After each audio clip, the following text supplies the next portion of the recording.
My hope is the same as I'm sure everybody's, is that we find Louise safe and sound somewhere. Me too. I can't give up. I can't. She's all I have in my life. It's very hard. I'm very alone. They say that love is blind, but are you willing to overlook a man's past even though he's a walking red flag? This girl gave a second chance to an ex-convict to try a shot for love. 2 years later, she went missing. Today on Crime Diaries, we head to Ontario to explore the case of Louise Ellis. Louise Ellis was born on June 23, 1948, in Ottawa, Ontario. She was a well-educated and artistic feminist who was into Tai Chi and gardening. Louise worked in various creative fields. As a writer and an independent journalist, her crafts were known for being quirky and humorous. She drew illustrations through pointillism, an art style of creating images using dots. She also wrote a children's magazine called Chickadee. Although Louise had a hectic life, one thing she's always yearned for is to find enduring love. And then she met Brett Morgan. For just over a year of dating, they'd been living together. Her friends said that the couple reminded them of Charlotte Brant's novel Wuthering Heights, a similar story where there's this class difference. She's well-educated, and Brett was extremely blue-collar. The two met in an unusually odd instance. At a Supreme Court hearing involving the infamous unjust imprisonment of David Milgaard, Louise first saw Brett. They met across the room, but at that time, Brett was a convict himself. She instantly had a fascination with Brett, as she was touched when he was willing to speak up against his own cellmate. She was there to cover the case with a goal to publish a book about Milgaard, therefore she was researching details. Since the person who committed the crime for which Milgaard had been wrongfully convicted, Brett voluntarily stepped forward to name Larry Fisher as the offender. He took a dangerous risk of being a snitch, which is not an ideal position to be in while being locked up in prison. Louise found that quite admirable, and as he was being led out of the courtroom in handcuffs, she talked to him a bit and complimented him on the fact that she thought he was courageous to do this. This is Brett Morgan. Prior to meeting Louise, he was married twice, and both of his wives feared him because of his violent inclinations. His first wife, Sandra, disclosed that she had been abused, including a time when Morgan had shoved a pillow in her face to the point where she was about to suffocate. In another instance, Morgan repeatedly hit her in the stomach after a disagreement causing the miscarriage of their second child. Brett and his second wife, Christine, were married after he wanted to share his aunt's inheritance with her, saying that he couldn't have it unless they were married. After learning that Morgan had not been paying their rent, their landlord called and told Christine that she should end their relationship. Morgan knew about her departure and became aggressive while they were returning home. She was being choked as Brett stopped their automobile. Luckily, Christine was saved because there were RCMPs around following a road closure due to a traffic accident. Following Brett's toxic relationships, his better days with Louise were also cut short. 2 months after living together, Ellis made inputs in her diary, telling stories about physical fights that they got into. The abusive actions included Brett pouring beer over her head and punching a hole through her door during an altercation. In January 1995, they eventually broke up, and Brett had to move out to a basement unit in a different apartment. After staying in the basement unit for only a month, in February 1995, the upstairs unit from where Brett was renting got broken into. He was then forced to move out. This resulted in him pleading for Louise to temporarily let him move in, just until his plan of saving up and relocating on the 1st of May arrives. Louise, being the compassionate lady she is, allowed Brett to stay despite his red flags. Unsurprisingly, Louise immediately experienced suspicious circumstances during Brett's stay. She had started noticing that money was missing from her personal line of credit and her checking account. 2 checks of $7,000 and $5,400 particularly were forged on Louise's personal line of credit by Morgan. He was able to do so because even though their split was inevitable, he was still legally signed as her common-law husband. She began confronting him about it, but he angrily denied everything. On April 22, 1995, Louise Ellis left to travel to nearby Wakefield, Quebec, to celebrate her ex-boyfriend's daughter's birthday and spend the night there. The next day, Morgan received a call from the ex-boyfriend saying that she had never made it to the house. It's been more than 24 hours since Louise disappeared without any form of contact, so he filed a missing person report and spoke to the media. Brett called his friend Brenda Misson. She discovered Louise's Jeep at the side of the road, not far from Mansouri's cottage.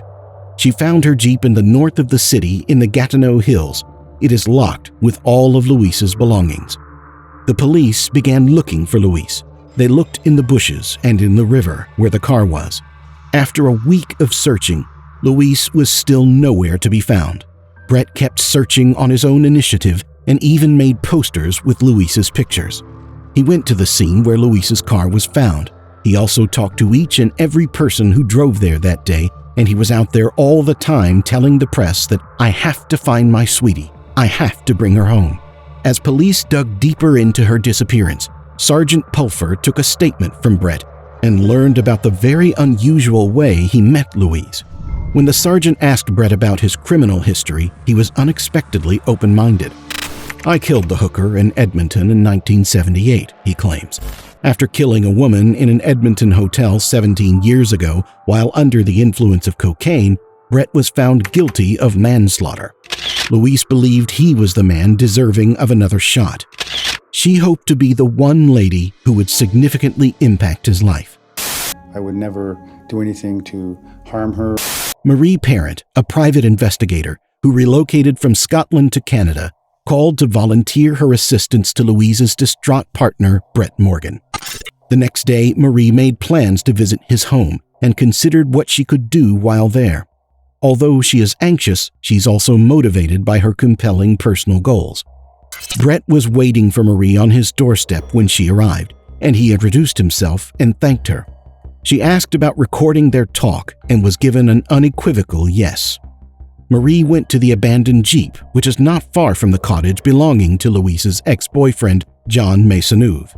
A black canvas bag with Louise's pajamas inside, together with a book of horses written to be given as a gift to John's kid, and her wallet containing all of her identification, bank cards, access cards, and other valuables were discovered inside the car.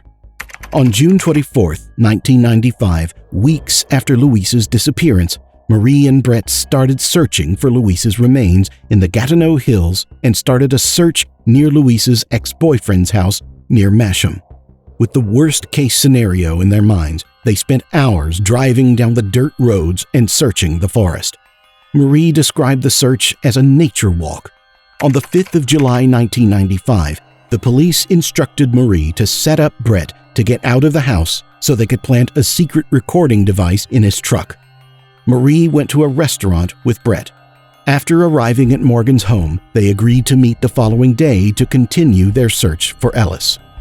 July 6, 1995, Brett and Marie were searching in a forest near Masham, Quebec, and they finally found Louise's remains.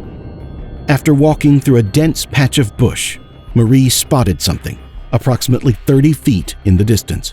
She immediately noted what she saw to Brett. He stated that he believed it was Louise because he had spotted her running shoe about 40 feet away. When they came closer to the scene, they discovered Ellis' rotting body.